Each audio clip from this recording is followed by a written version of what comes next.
Hey guys, I had a pretty interesting question about diet sodas and bone mass. The individual asked me whether or not diet sodas would lead to lower bone mass, because I think there was some information on this, a few years back, and some people were kind of talking about it, as a reason why you shouldn't drink diet soda or soda in general. So just wanted my take on it real quick. So there are actually studies on this, at least one that I know of, and it was a pretty decent study. They used several thousand people, I think. So, pretty decent gathering of information. And I believe in the study, they actually used cola-based soda. So things like, Diet Coke, Diet Pepsi, things like that. Or just regular Coke, regular Pepsi, versus non-cola based sodas. So things like Sprite Zero, Diet Mountain Dew, things like that. So from what I remember, and I'd have to go back and pull up the actual study, but from what I remember, there was actually a very, very slight bone mass loss in the group that was using the Diet Cola based sodas. So but if I remember correctly, it was literally a few percent at most. It was very, very low. How significant that is, I'm not really sure. The cool thing about this study was they actually controlled calcium and vitamin D intake. So it wasn't like they took people that were drinking a bunch of milk and then replaced it with soda, because I think that's probably, that could be something that people are doing. And which is obviously, if you're having a high calcium beverage versus something that's not, then, it's going to cause issues. But the thing to point out there was that, like I said, the cola-based products were actually causing that very, very slight bone loss, whereas the others didn't. And there are a couple potential reasons for that.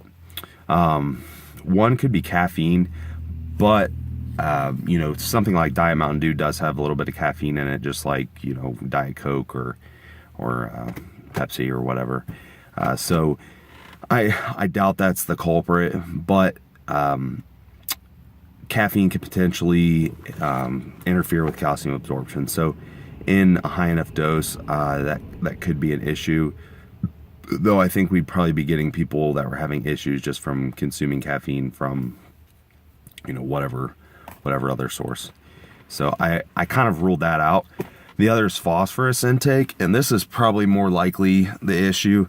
Phosphorus is important for bone health, but when you have a disproportionate ratio of phosphorus to the other bone minerals, then that's where the issue arises.